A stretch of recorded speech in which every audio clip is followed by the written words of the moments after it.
What's up, you guys? Welcome back to my channel. My name is Jordan Nicole, and it has been a minute since I have been on here. Since the last time I was on here, a lot has happened between COVID.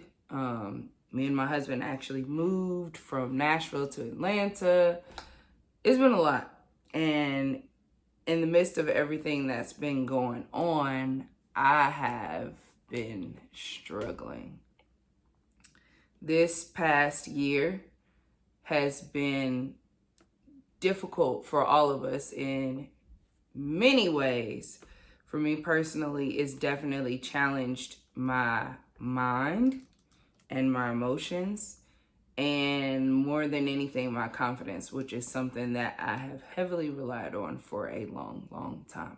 I mean, even during the COVID time, it was difficult because so many things transpired between losing, I'm a dance teacher, so studios were closed down, and then the jobs that I did get, a lot of them, weird things just happened, and it was just, a lot has happened. And I've had a hard time trying to get back to myself, and it's put me on a new journey that I did not think that I would be on, which is rebuilding my confidence, which feels so crazy to even say out loud. My whole life, I've been very confident. I'm one of those people that just jumps out and does things. I take a lot of risk. I know that even though I can't say I'm the finest thing since sliced bread, but I always felt like, I know how to look good. That's what I will say. I know how to look good. I've always carried that belief. I've always, really believed in myself and my abilities and what it is that I can do. Whether it was tackling something new that I had never done before or something I've always done. I mean, I've just always had a strong sense of confidence. And I think I first started battling it when I had my daughter. Because after I first had my daughter, I had like a really bad, I would say it was postpartum, but it was just depression in general, because I wasn't so much upset with her. Like, people have there's levels to it. And I think that was the first time where I was kind of like, whoa, in a very, very long time, where it kind of threw me off. Because, I mean, when you have a baby, your body changes, and then my whole birth story was a tad bit traumatic for me. Not the worst thing, but it was definitely not at all what I expected, and wound up having to have a C-section, and then had to come home, and I just felt really alone. And I felt like all my life now was being a mom. And that's fine. Some people, like, that's their life's goal. That was not planned for me and my husband. We knew we were going to have kids probably, but we just didn't know when, and we didn't know at that point. Anyways, I think that was the first time where I really started battling in years, where I've had like something kind of knock me off my feet and shake up my confidence that much.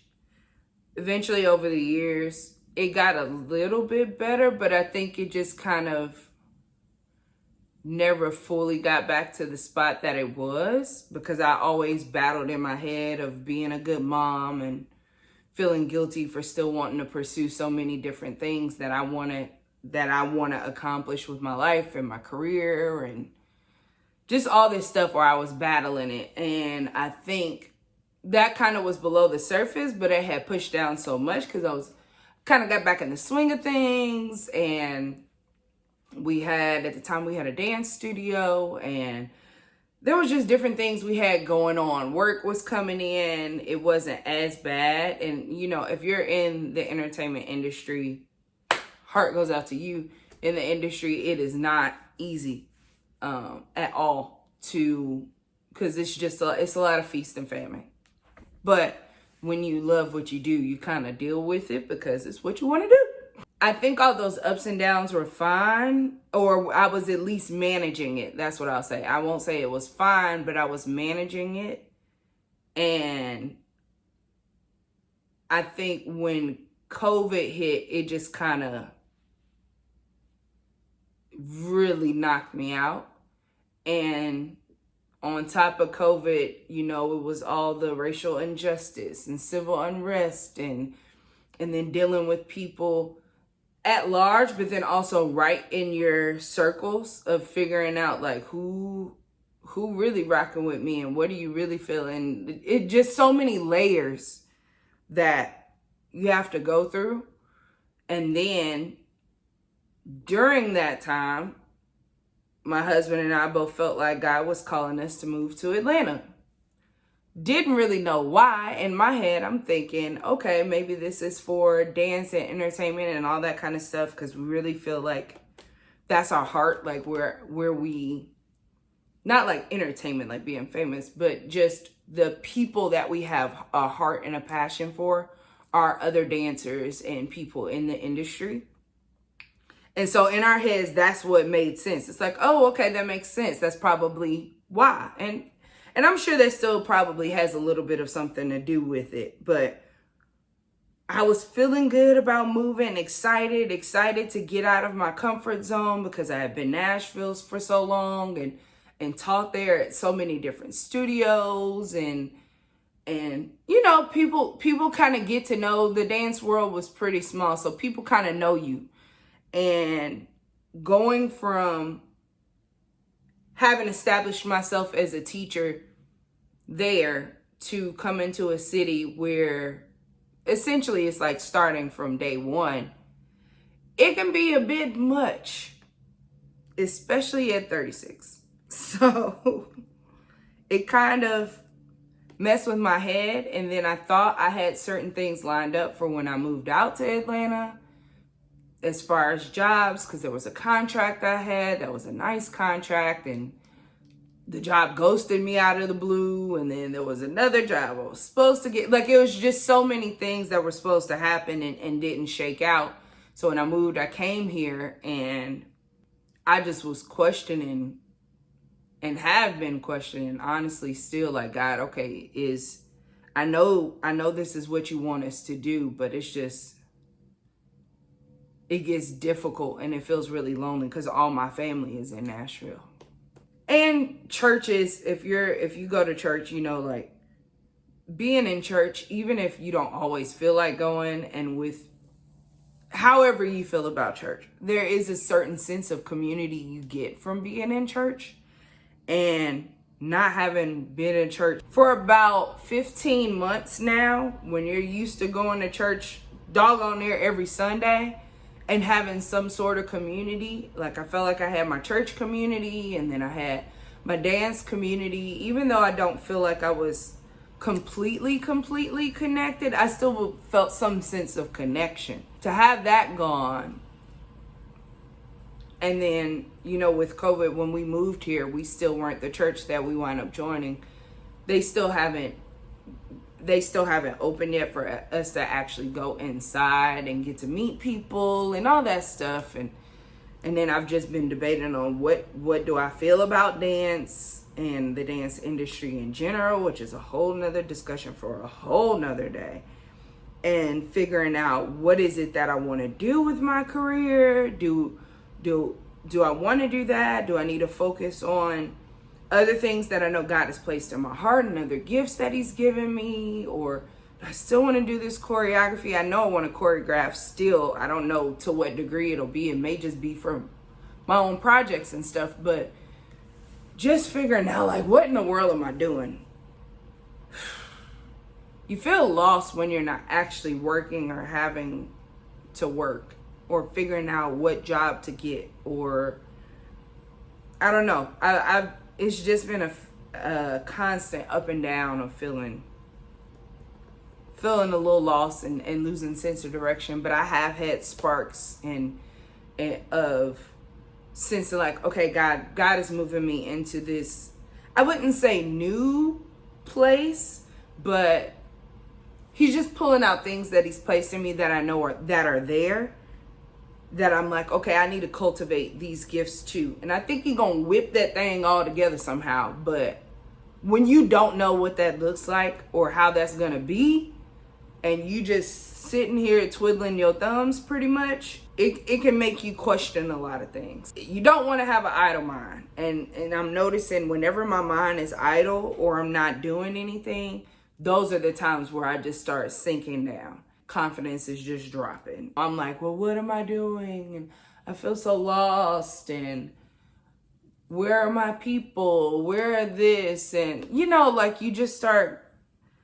going through all of the torment and mental battles when you don't allow your hands to find something to do.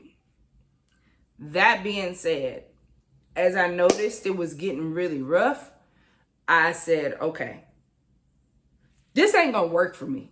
Like, this is not what I'm used to. I'm not used to not feeling confident. I've had to sit with myself and kind of regroup and figure out, okay, what do I need to do now in this new season to have the confidence that is required for me to make an impact and to do what it is God has called me to do, and have the dream life that I want and be the person that I feel called to be, or that I was made to be. I am now on a journey to rebuilding my confidence, and I thought it would be good to document for myself so that I can see the growth. Because it's kind of like working out. You know how you work out and it'd be like a week? If you impatient like me, it'd be like a week and you'd be like, I don't see not one ab, not one arm, not nothing.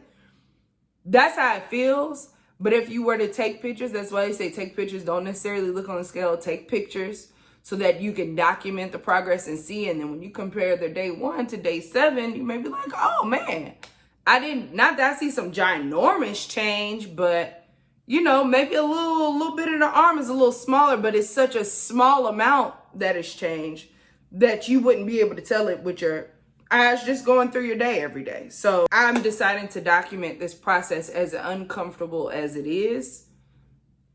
I feel like that's what I'm supposed to do. And hopefully it will not only help me to see the progress in myself and what God is doing and how he's shifting me and building me up, but hopefully you guys, if you're on the same thing or you're battling some of the same situations, you can find some things in this that would be beneficial to you that you can take to help on your journey to rebuild your confidence. So I have made a list of 10 things that I feel like will help me on this path. Mostly it has to do with your mind, like my mindset of figuring out how do I need to set my mind? What do I need to do throughout the day that's gonna allow me to get to being the person that I wanna be. If you see me looking down over and over again, it's because I have my notes. Number 1, I care and I'm intentional about how I show up every day.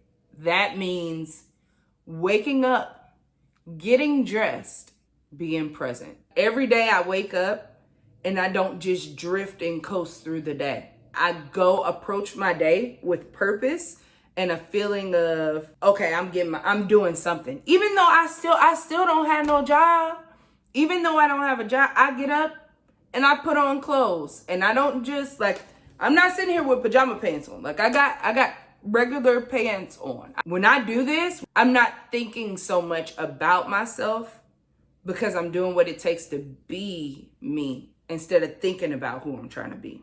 That may not make sense, but it made perfect sense to me. Number 2, I habit stack and create routines. So there's this book called Atomic Habits by James Clear. Great book. Highly recommend it if you're struggling with putting together routines, like morning routines or just being in the habit of doing something. I'm not the most consistent person now. I'm not. And that's something that I'm fighting very, very hard to combat. The way that I combat it is by creating new habits in my life, particularly morning routine. When I say habit stacking is literally just think of mousetrap. You know how the little ball will hit if you know.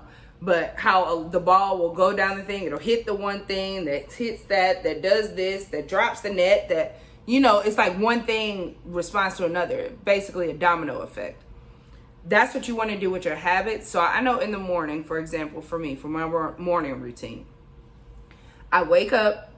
As soon as I wake up, I go in the bathroom and I change and put workout clothes on. Because if I don't put my workout clothes on in that moment, I will find an excuse to not go work out.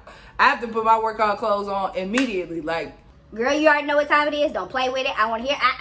I want to hear it because your clothes on. So I set my clothes out the night before, and in the morning I get up, I put on my workout clothes, brush my teeth, wash my face, go to my daughter's room and go get her ready for school, and then we leave. When I leave, I go directly to her school, come to the garage. Our apartment is up higher. The gym is on the second floor. I park on the second floor and I get out. So if my behind tries to go back and get into bed, now you got to walk up all them stairs. No. So I get out. I go to the gym. Whatever my routine is for the day, that's what I do. Usually, I'm saying go to the gym, but it's not like I be in there like killing it. Simple, sustainable is what I'm after. I go to the gym. I do my workout. I usually have my backpack with me when I go to the gym that has my devotional in it and the book that I'm reading. You following me? So it's like I'm preparing. Every step of the way is already laid out of what the next thing is that I'm going to do, so that when I finish, I go directly into that next thing. Different things trigger that. Me bringing my backpack to the gym is already telling my brain, okay, after you do this workout, you got some work to do. So I'll walk down. We have a Starbucks across the street. I'll walk down to the Starbucks across the street, or I may go to another spot in the apartment complex where I can sit and do my work, or I may sit outside. I like to go to Starbucks because they have the outdoor area.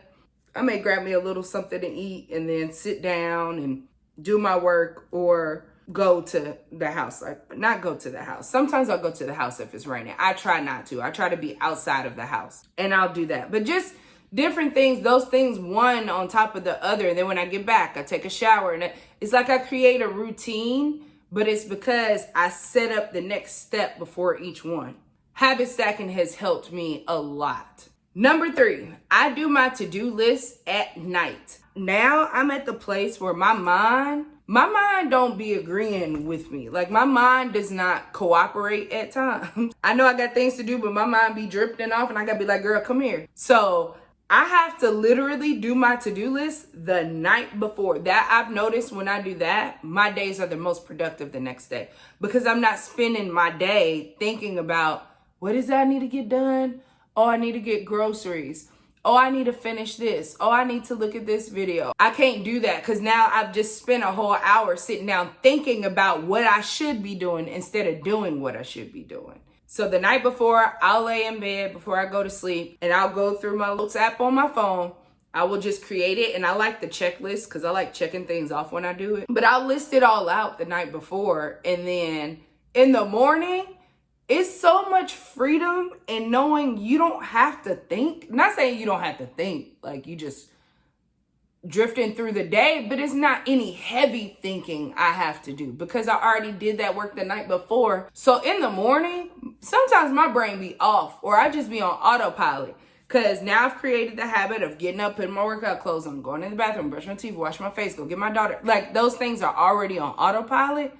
So then once I finish my whole morning routine and I come back to the house, I shower, put on clothes, I look at my phone for that list, and I'm like, all right, what did I say I was going to do today? Ain't even got to think about it. You got to do blank, blank, blank, and blank. And I try not to add to my to-do list. You know how you'll be going on through the day and something will pop up and you be like, I need to do that.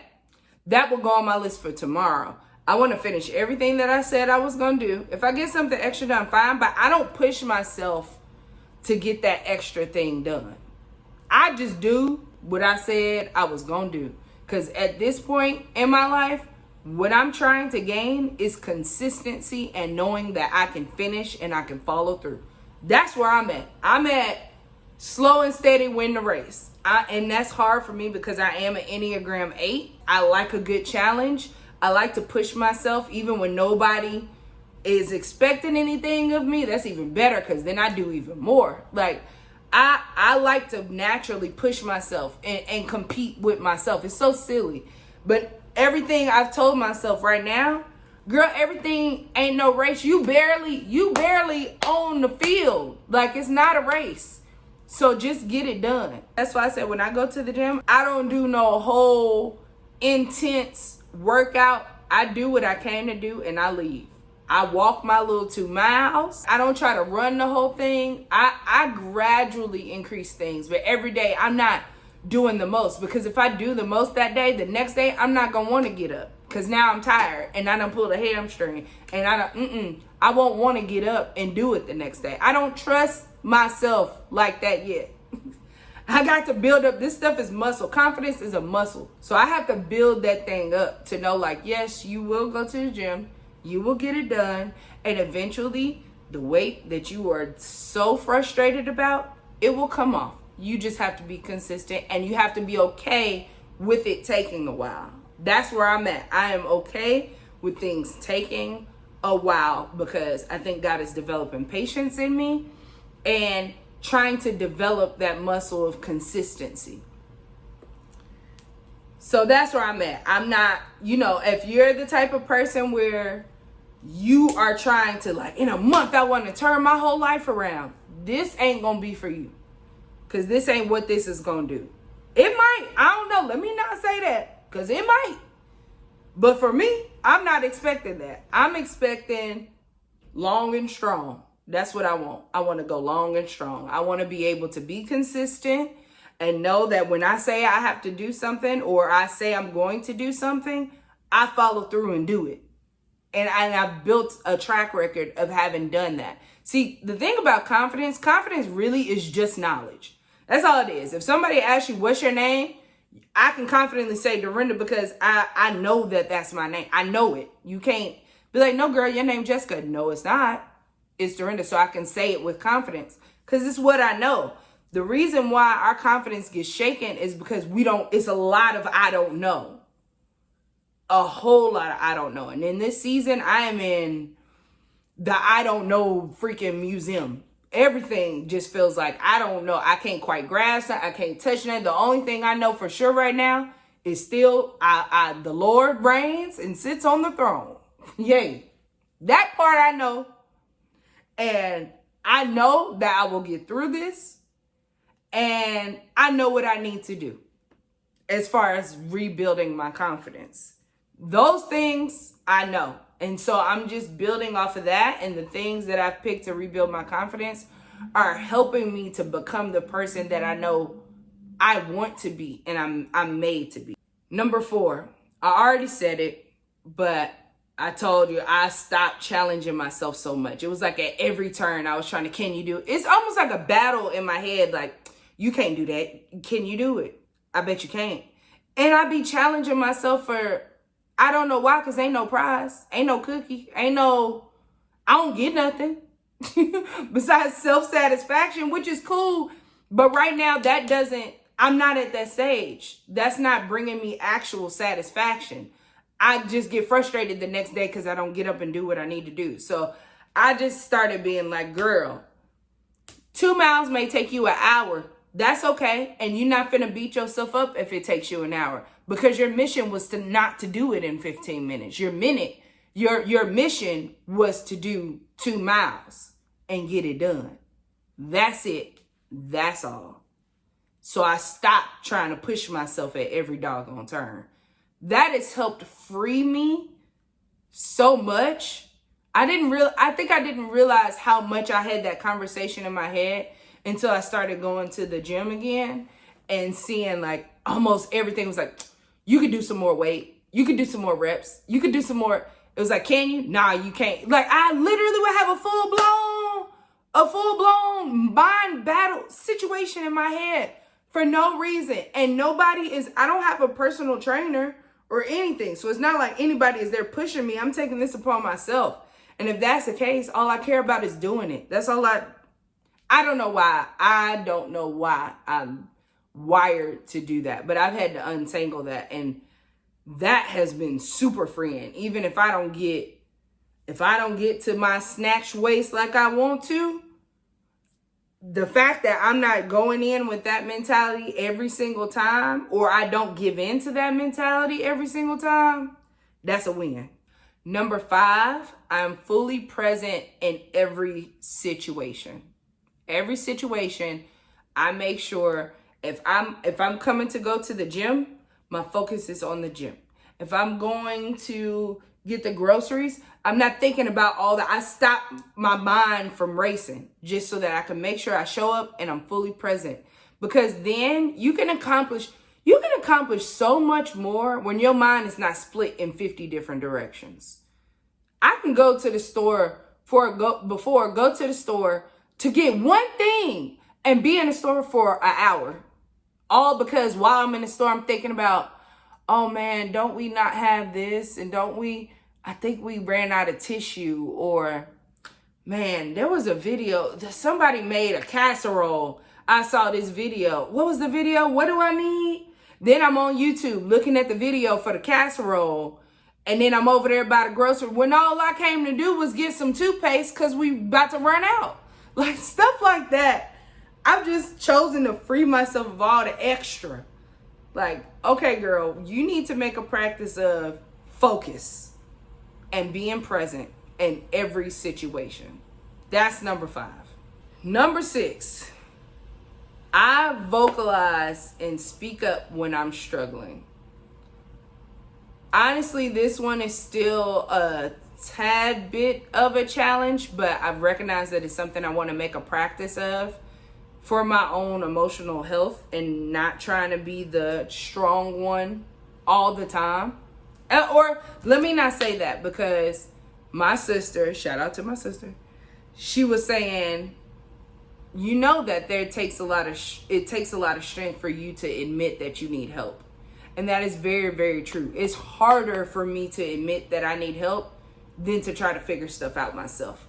So I know that that's true. It's just, I don't always compute it that way. And I think because I've built is it a reputation? I think what it is probably lack of humility in some kind of way, because I don't want people to not see me as strong or not bold or not confident, not on top of my A game, because I'm so used to, I've probably connected that to my identity and how I am and how I operate. And because of that, it takes a lot for me to say, hey, it's almost like me saying, hey, I'm not that person. And that's not the case. My strength is not who I am. Your strength shouldn't be who you are. But I think it's good, but it's some part of it that's latched on to me in an unhealthy way that makes it harder for me to say. And I'm not talking about, hey, world, I need your help. I'm not saying that, but just even with my husband, it took me a very long time, not because we don't have a open communication relationship. We have great communication, but it was just me not wanting to put stress on him, and we had just moved, and I'm trying to make sure that he's not stressed, because as the man of the house, there's a whole lot of stuff that you have to be concerned about. But I had to recognize that I was not doing what was going to be beneficial. I keep saying beneficial. I had to realize that I was not doing what was going to help me in the long run by keeping my mouth closed. So I had to talk to my husband, my mom, my sister, just my family, and kind of let them know, hey, y'all, I'm struggling. I'm having a hard time adjusting, getting acclimated, catching my footing. Like, I'm questioning everything. It's been difficult. And even the first time I said something, I still tapped on it like, whoo, yeah, it's kind of rough. You know how you do when you really don't want to say, you try to make light of a situation because you don't want to end up a sloppy hot mess on the dining room table. That's, I think, how it was. But to me, I'm thinking I rarely say anything. So by me even saying something, they're going to know something's up. But I think the first time I definitely didn't speak up enough and be like, hey, y'all, I'm really having a hard time. It was just kind of like, ooh, I needed this and I needed, So it was like, okay, yeah, I know she's adjusting. She's probably having a time adjusted as anybody would when you're moving to a new place. Fortunately enough, we do have people here that we know, like some people here that we know. So that has definitely helped, because Lord have mercy, if I moved here and it was nobody that I knew, like not nothing, that would have been a whole different ball game. So shout out to you if you've moved and transitioned and it was like pick you up, put you down into a completely new world, because that's difficult. Moving ain't no joke, especially when it's when you move and you're older. I think if I were to move when I was like 18, 19, it probably wouldn't feel the same way. Because, you're just excited. You want to see a new space, new city. You're trying to get out and get from under your parents and all that stuff. But when you already feel like you've kind of made a way for yourself or gotten real comfortable, it's like they say, it's hard to teach an old dog new tricks. It doesn't mean you can't. It's just difficult. Like it's a lot more resistance. And then it's a lot harder making friends as an adult than it is when you're younger. Like being grown and trying to make friends. Whew. And finding people, especially when you don't have a job. Because I feel like if you have a regular 9 to 5, you can go to the workplace and kind of make connections with coworkers and things like that. But for me, that's not the case, because that's not the kind of work that I do. So it's tricky. But I am thankful for the few people that I do have here that are near and dear to my heart, as well as just the people that I'm starting to meet, just because I'm starting to kind of get out more and not just lock myself in the house. But yeah, that took a while. It took a while for me to fully recognize and say, no, this is I'm having a really hard time, and I have not had a time like this in a very, very long time. Like, I'm battling with my confidence. When I said I was battling with my confidence, and when I told my sister that, she was like, oh, because she knows how I am. When that's going down, then stuff is, whew, we in a tight spot. We are in dangerous territory. Number 7, I work on my assignment for this season and try not to stress about what I cannot change. I can't say that I fully mastered that one either. None of these I fully mastered by any stretch of the imagination. But there are certain ones where I feel like these have been easier for me to build. For example, my habit stacking and my morning routine. I know exactly how my morning routine goes, and being present with people, that's been easier. But there's certain ones like this one right here. This is a little difficult for me to remember the season that God has me in right now and not focus on all the things that are not happening that I want to happen and that I'm not really supposed to make happen. I'm so used to making things happen in my life, or feeling like I can just make something happen, which is pride, because at the end of the day, I know I can't make nothing happen. Not me by myself without the Lord. He's the only one that can make something shake for real. I can't. But I be feeling like, you be feeling like, man, if I get out here, I'm going to do this, and all I got to do is get the interview, and then boom, I'm going to be able to kill him, and then you wind up not even getting the interview. Or it's just stuff where it'd be like, ooh, Lord, okay, what? I got to keep going back to the Lord, like, okay, Lord, what you say I was supposed to do? Right, that's what you said. Okay. So I'm not even supposed to be worried about that. No? Okay. You sure ain't nothing I need to do with that? No? Okay. All right. That's how it be. I be struggling. Like, I got So let me say selective amnesia and selective hearing. That's tricky because I feel like I want so much, and I feel like I can see so much for myself, and the potential I have to do great things, the potential I have to accomplish so much, the potential I have to do things for others and give them opportunities, and it's just a lot that I feel on the inside that's hard to like bottle up and set to the side. That's not saying that it won't be used or I won't ever get to it. It's just that's not the season I'm in right now. And that's something that I wrestle with on a regular basis, of just staying focused on right now. You said this is the season. I'm trusting God. I'm building my confidence, and I am focused on becoming who I'm supposed to become, not making things happen, making these big moves, or trying to get out here. And I have to take a lot of that pressure off of myself regularly, because I'll sit here stressed that things ain't nothing moving, ain't nothing.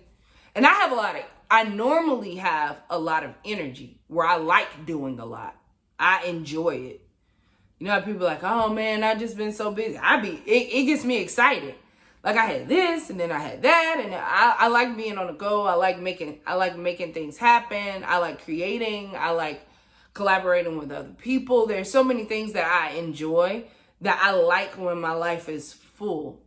Even with my family, I like us doing something, or being somewhere, having a great discussion, and like really doing things. So I have to make a conscious effort to make sure that I'm focused, because I made this list, this 10 things to do to rebuild my confidence list. I made this off of the type of person that I want to be. So I want to be healthy. So I created a morning routine that includes my workout in it. I want to be effective. So I have to be present and focus in on what I'm doing. So there's different things of who I want to be that made me pull these specific things out to do and start practicing on a regular basis to become that person. Number 8, I listen to music that makes me feel good and want to move, want to dance, want to have energy. I have a legit connection to music. Sometimes heavier than I need to. In the past, whenever I would go through something, I'm talking about I had a playlist. Ooh, I don't know if you like this. If you are, let me know so I know I'm not the only person like this. Every playlist I had, I would make a playlist off the situation. If I'm going through a breakup, you got the playlist full. My Sade was on and popping. Like, I'm listening to the saddest songs so I can fully emote and lay in the bed in my tears. It's so dramatic and extra, but that's how it feels. If I'm frustrated, I had a list that was more aggressive that I would, be able to scream and sing, and I just have different lists for different emotions. And I would really feel, I think, the lyrics to songs, which you have to be careful of. But now, I had to learn how to have music in its proper place so that I wasn't going to music more than I was going to God with my issues. Another discussion for another day. But now that I have a healthier relationship with music, that sounds so intense, but it really, I'm telling y'all, me and music, I'm talking about locked up. So I had to learn how to put music in its right place, but now I use it to help me throughout my day. I have a playlist it feels so good that when I put it on, I can't do nothing but feel good. Like it makes me feel good. The music, the songs make me feel good. It makes me feel like I want to get the day started, or it encourages me. So that playlist I could put that on and I know that, okay, yes, I'm about to go get it. And it's not so much that the lyrics do so much for me as it is the sound, and it makes me want to dance, it makes me want to move. It just makes me feel happy. It just makes me feel happy. And giving yourself something every day that kind of makes you feel happy, like you can have that joy, that little, like the boost of joy, that has helped me in times where my emotions were kind of shaky, or I wasn't feeling the greatest, or I was beating myself up about something, or I'm stressed out and worried about whatever kind of thing that's not happening that I want to happen. The playlist just kind of gets me, it's almost like a reset button.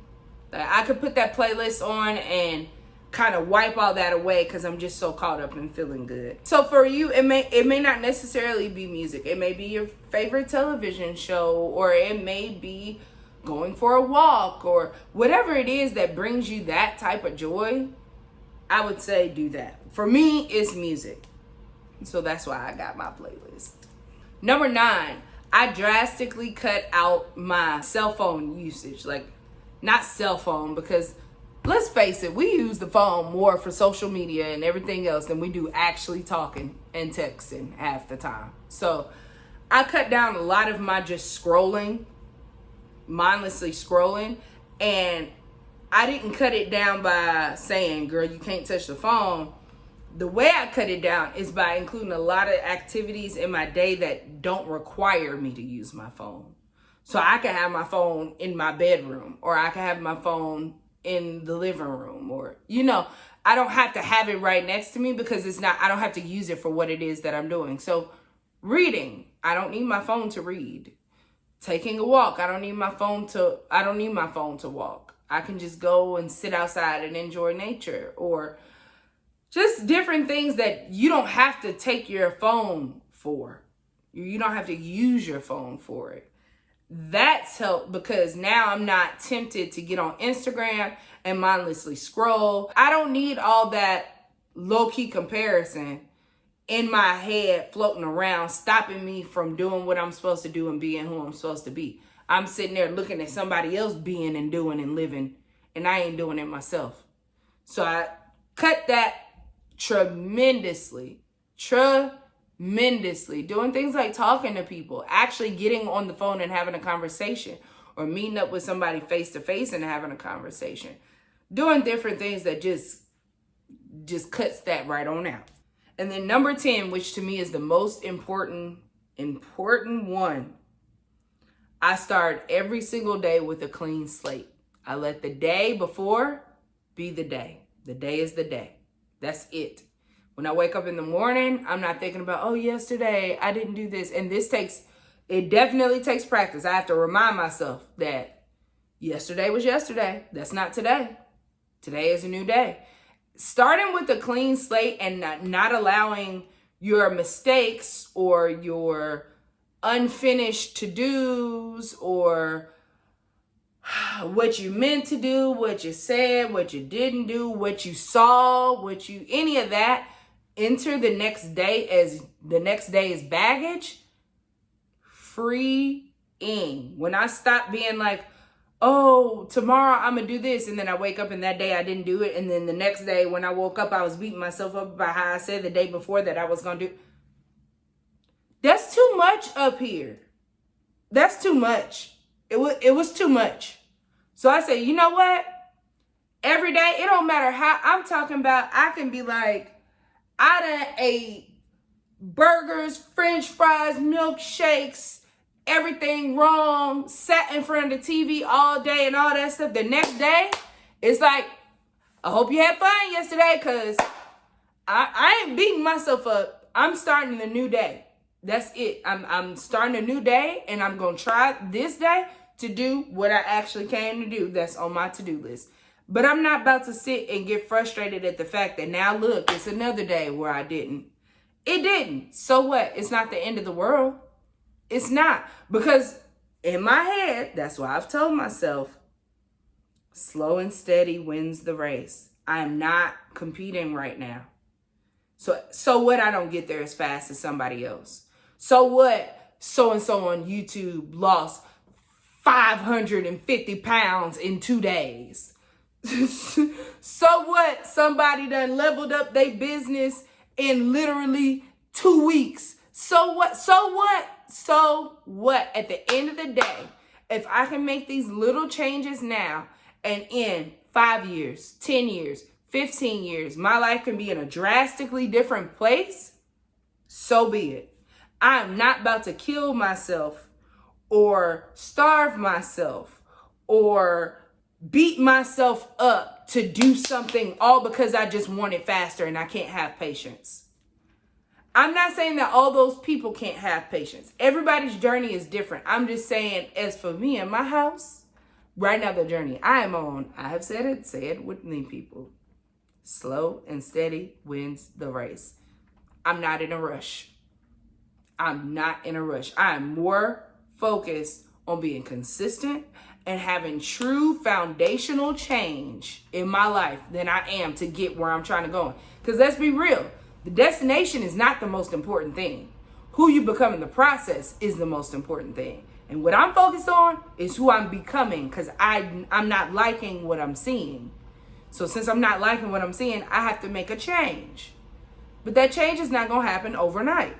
And I can't expect that, nor should I strive to try to get that. I'm not set up like that. I got to chip away at all of the building has crashed down. It is now rubble. I have to start from the top. I'm not trying to build the fastest building. Think if somebody built your house in a week. You'd be nervous to go in that house. Because you'd be like, this can't possibly last long. It can't. Because houses ain't made to be built that quick. That's how I feel. My confidence is not made to be rebuilt that quick. My career is not made to be built that quick. My body is not made to be built that quick. If it happens in the process fast, so be it. Great, wonderful. But if it doesn't, that wasn't my goal in the first place. I'm good. So every day I wake up and I'm like, it's a new day. It's a new start. Get it done. That's it. And if it does, cool. If it doesn't, next day I will try again. That's it. Overall, because I know this is a long video, overall, for you, hopefully some of these tips will be beneficial. I wouldn't say you have to take these on specifically, like the exact same things, like making a playlist and doing your to-do list at night. You have to figure out what works for you. You have to figure out, who am I trying to be? And what are the habits of that person? And what things can I start to implement right now that don't have, like, there's low barrier to entry. It doesn't require much from me, but a small change. In the book Atomic Habits that I mentioned earlier, he talks about how an airplane, just 1 degree of difference, 1 degree can change where that plane goes. You know why? Because over time, it changes the complete trajectory of the plane. So now they land somewhere else. That's why it's so important for them to really have that fine-tuned of which direction they supposed to fly, how they supposed to fly, whatever it is in airplane terms. I don't know, I'm just saying. But that way they can get where they're meant to go. Because 1 degree can change it all. So in my head, I'm thinking, this is my 1 degree. That's all I have to give at this moment and at this time is 1 degree. And I'm gonna give it all I got for the 1. I pray that there was something in this video that will be beneficial to you and your journey you're on with your confidence and just your journey in life, period. We're all going through a lot. Even 2021, I thought, 2020 was going to end. 2021, whoo, new season. I'm about to move. Then 2021 was like, hey, oh yeah, I'm her sister. I don't know how I feel about that. So if you are struggling, know that you're not alone. You're not alone. And that it doesn't have to stay a struggle. That there's stuff that you can do right now, today, tomorrow, to kind of start to rebuild and get your confidence back. So Hope you guys have a wonderful day. Thank you guys so much for checking out my video. I am going to try to be consistent with posting and tracking my progress through this journey. Good, bad, ugly, whatever it is, I'm going to try to track it. Lord have mercy, Jesus be with me. Even as I said that, it felt like a lot. Like, whoo. Hope you guys have a wonderful rest of the day. Thank you so much for watching, and I will see you next time. Peace.